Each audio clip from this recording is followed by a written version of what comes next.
All right, let's go ahead and get started. This is page 15 on your spiral notebook. Look at the title, Who Ends Up Paying? If you notice right here, you have a man with his family, his wife and kids. And here you have Uncle Sam with a Santa cap.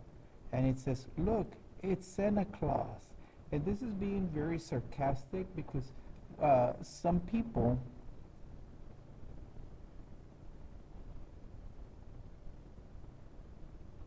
see the federal government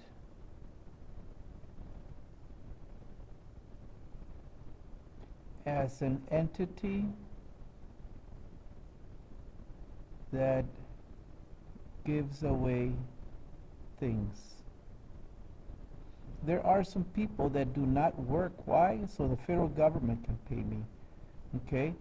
Some people feel that the government owes them a life.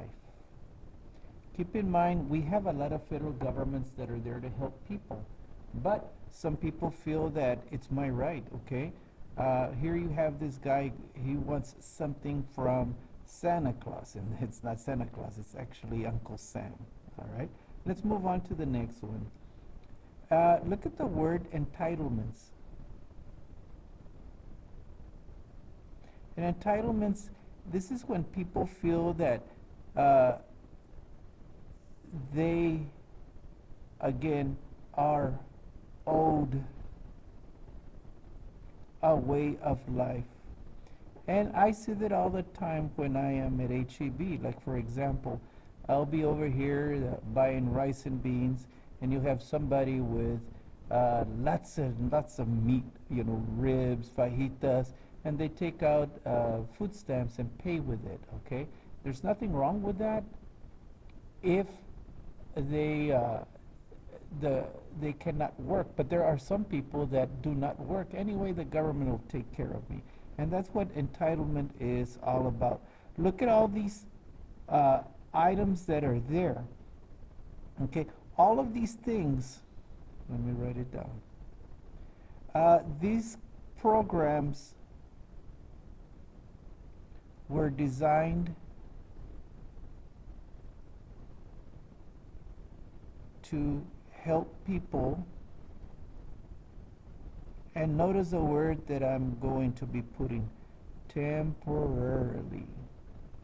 Okay?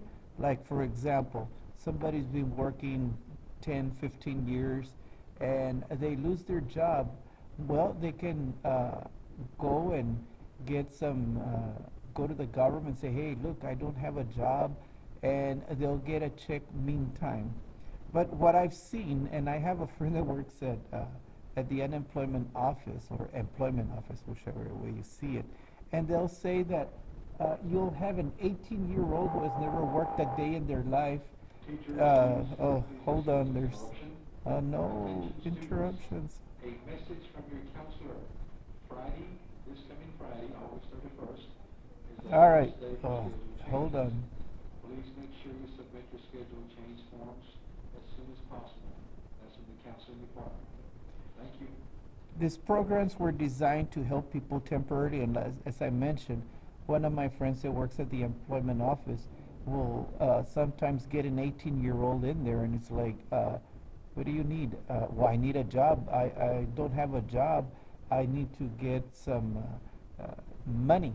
I need a check from the government. Well, have you ever worked? No. But I hear that if I come over here, they'll give me money. See, sometimes they don't even try, and they feel that they are entitled to that check. No, that's not what it's for. And as I mentioned, these programs are there to help. They are temporarily supposed to help. You know, housing, it's a good thing, right? But you'll see 3 or 4 generations of people, the family in the same building. It's like, well, this used to be my mom's, now it's mine, and before my mom was my grandmother's. That's not what it's there for. It's supposed to help. Let's look at Social Security. I became, I was able to apply, or my mom applied for me, Social Security, because Social Security is not just old people, they need money. At 4 years old, my dad passed away, and I applied for something known as death benefits, okay? Social Security was there to help. Of course, it ended when I was 18. Also, right after that, we went into, notice that word, welfare. And the welfare gave us food stamps, and it gave us food, okay? They gave us cheese. But as soon as my mom was able to find 2 jobs, we got out of Social Security, and they would even tell her, Senora, you qualify for, no, no, no, I don't want any more, okay? So that is what these programs are about. They are designed to help people, but only temporarily. The government doesn't owe you. You know, John F. Kennedy says, don't ask what the government can do for you, but what you can do for the government. Now, let's look at this picture right here. And notice how it says $15. These people are asking for $15 an hour. It is my right. I cannot live on $10 or a minimum wage. I want to get paid $15 an hour. Okay? My opinion, that's ridiculous. Okay? Because what that does is encourage people right out of high school. Oh, there's another interruption. It encourages people right out of high school. Why go to college? You can go work at McDonald's and get $15 an hour. Okay? No, that's not what minimum wage is about. Minimum wage, what is it, $7.15, $7.25 right now. You can't you cannot support a family at minimum wage. That's true. You can't, you might be able at $15 an hour, but what does that tell you about these people? You know, again, if you're fresh out of high school, why go to college? You're going to get $15 at McDonald's, you know. So this discourages people from going to college. And these people right here, hey, I'm sorry, Darwinism plays here, you know. Go back to school. I can't afford school. Apply for a program over here. Well, I don't want to do that. I don't know how to read and write. Well, then, again, Darwinism plays into this. Get a second job. Get a third job, whatever it takes.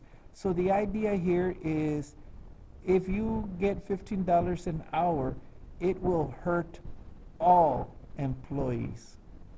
Okay? Even at $7.15, every time minimum wage goes up, it hurts your employees. I'll talk more about that in class. Thank you very much.